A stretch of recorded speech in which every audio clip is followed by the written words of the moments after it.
नमस्कार दोस्तों, आज के इस खास विश्लेषण में आप सभी का स्वागत है। देखिए, आमतौर पर हम सभी सोचते हैं कि एक चीफ मिनिस्टर यानी मुख्यमंत्री की ताकत उनके राज्य के बॉर्डर्स तक ही सीमित होती है। लेकिन आज हम एक ऐसी दिलचस्प सच्चाई पर चर्चा करने वाले हैं जहां कुछ चीफ मिनिस्टर्स की ताकत, उनका ऑरा, उनके राज्य की सीमाओं को तोड़कर पूरे देश की राजनीति में साफ दिखाई देता है। तो चलिए एक सवाल पर जरा विचार करते हैं। पावर यानी ताकत आखिर है क्या? क्या ये सिर्फ एक सीएम की कुर्सी पर बैठने का नाम है? बिल्कुल नहीं। असली ताकत किसी भी ऑफिस को होल्ड करने से कहीं कहीं ज्यादा बड़ी होती है।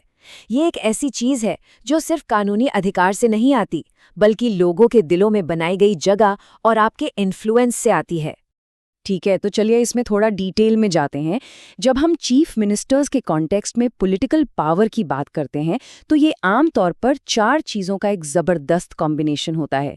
पहला, पब्लिक सपोर्ट, यानी जनता का कितना तगड़ा समर्थन है। दूसरा, उनकी पर्सनल इमेज। तीसरा, स्टेट कंट्रोल, अपने राज्य की मशीन पर उनकी पकड़ कितनी मजबूत है। और चौथा, ओवरऑल नेशनल इम्पैक्ट। इन्हीं क्राइटेरिया के आधार पर किसी नेता की असली शक्ति तय होती है।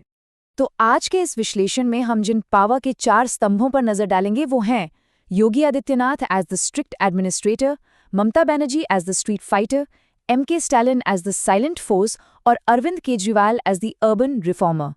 तो चलिए शुरुआत करते हैं हमारे पहले पिलर से, Yogi Adityanath, the strict administrator. बात जब उत्तर प्रदेश की हो, जो कि भारत का सबसे बड़ा राज्य है, तो वहां कंट्रोल करना ही अपने आप में एक मैसिव पावर है।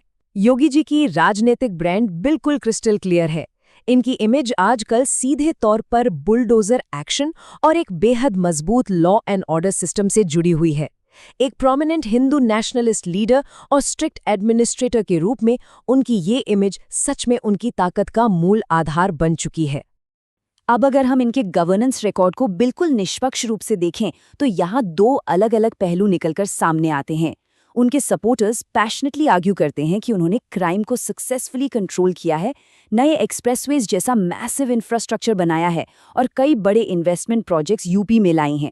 वहीं दूसरी तरफ क्रिटिक्स का पॉइंट ऑफ व्यू ये है कि उनकी सरकार बहुत ज्यादा बुलडोजर पॉलिटिक्स और एक बेहद अग्रेसिव स्टाइल ऑफ गवर्नेंस पर निर्भर करती है। दोनों ही पर्सपेक्टिव्स इस सरकार के कार्यकाल को डिफाइन करते हैं। लेकिन इन सब के बीच एक बात जो बिल्कुल स्पष्ट है वो ये कि यूपी पर अपने इस सॉलिड कंट्रोल की वजह से योगी आदित्यनाथ का एक बहुत ही मैसिव नेशनल फैन बेस बन चुका है। और यही वजह है कि कई पॉलिटिकल एक्सपर्ट्स इस नेशनल फुटप्रिंट को देखते हुए उन्हें आगे चलकर एक फ्यूचर नेशनल लीडर के रूप में देखते हैं। उनकी पावर सच में अब सिर्फ यूपी तक सीमित नहीं रह गई है। चलिए अब आगे बढ़ते हैं। दूसरा स्तंभ है Mamata Banerjee, the street fighter. अब हम चलते हैं वेस्ट बंगाल, जहां की राजनीति का फ्लेवर बिल्कुल ही अलग है। यहाँ ममता बनर्जी की सर्वाइवल पावर वाकई देखने लायक है। उन्हें आमतौर पर पॉलिटिक्स की स्ट्रीट फाइटर कहा जाता है। उनकी बेहद सिंपल लाइफस्टाइल और एग्रेसिव स्पीचेस उनकी सबसे बड़ी पहचान बन चुकी हैं। पर उनकी असली शक्ति कहाँ है? वो है उनका डीप अनब्रेकेबल ग्रासरूट्स कनेक्शन। सोचिए, उन्होंने बंगाल में दशकों पुराने लेफ्ट फ्रंट को हराकर इतिहास रचा था और हाल ही में मैसिव पॉलिटिकल कैंपेन्स के बावजूद अपनी पावर को सॉलिड बनाए रखा। ये एक ऐसी पॉलिटिकल सर्वाइवल पावर है जिसे हिलाना आसान नहीं है। यहाँ भी हमें बिल्कुल 2 भिन्न दृष्टिकोण मिलते हैं। सपोर्टर्स की नज़र में वो ग्राउंड लेवल पॉलिटिक्स की अनडिस्प्यूटेड क्वीन है, जिनका आम जनता के साथ एक जबरदस्त डायरेक्ट कनेक्शन है।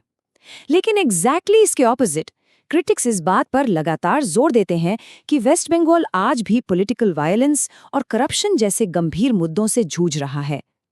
ये दोनों ही सच्चाइयां बंगाल की करंट पॉलिटिक्स का एक बड़ा हिस्सा हैं।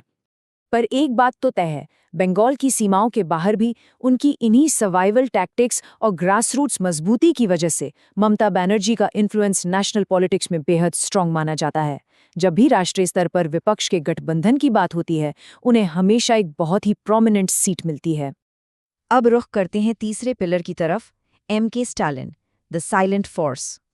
अगर हम साउथ इंडिया में तमिलनाडु की तरफ देखें तो यहाँ नैरेटिव एकदम शांत लेकिन उतने ही पावरफुल ढंग से आगे बढ़ता है। एमके स्टालिन की पॉलिटिक्स का फोकस पूरी तरह से सोशल वेलफेयर, एजुकेशनल डेवलपमेंट और एक डीप रीजनल प्राइड पर है। वो एक शांत यानी साइलेंट लेकिन बेहद शक्तिशाली नेता माने जाते हैं। और उनकी इस शक्ति के पीछे खड़ा है डीएमके का बेहद पावरफुल नेटवर्क। ये पूरा का पूरा स्ट्रक्चर उन्हें साउथ की राजनीति में एक मजबूत स्तंभ बनाता है। अगर हम तमिलनाडु के स्टेट डेवलपमेंट की बात करें तो समर्थकों का सॉलिड दावा है कि ये राज्य अपने हाईली सक्सेसफुल डेवलपमेंट और सोशल वेलफेयर मॉडल की वजह से बाकी स्टेट से कहीं आगे है। लेकिन वही ऑपोजिशन और क्रिटिक्स इस पर सवाल उठाते हैं। वो इस बात की आलोचना करते हैं कि राज्य की राजनीति डायनेस्टी पॉलिटिक्स यानी परिवारवाद और रीजनल डिवाइड जैसे कंट्रोवर्शियल मुद्दों से काफी प्रभावित है।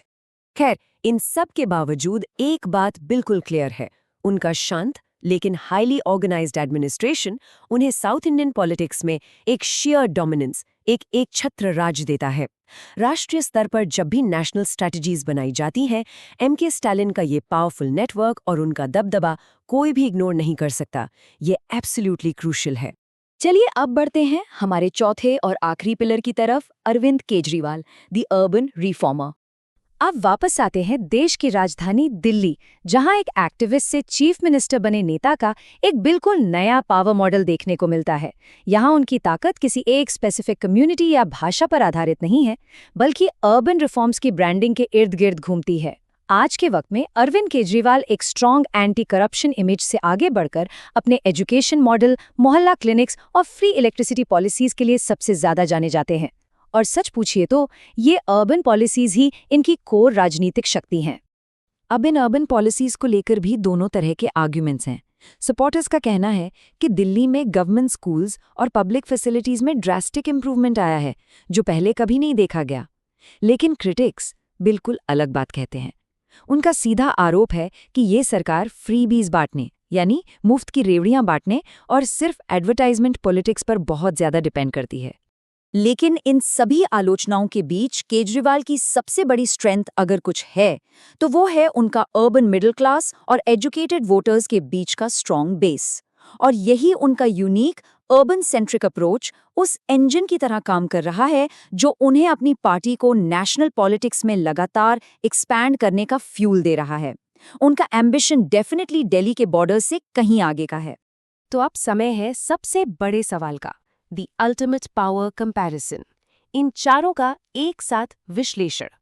अब तक हमने इन चार बेहद स्ट्रॉन्ग नेताओं की अलग अलग प्रोफाइल्स देखी। अगर हम इस मैट्रिक्स ऑफ पावर को एक साथ रखकर देखें तो आप नोटिस करेंगे कि हर लीडर के पास अपना एक बिल्कुल ही यूनिक राजनीतिक हथियार है।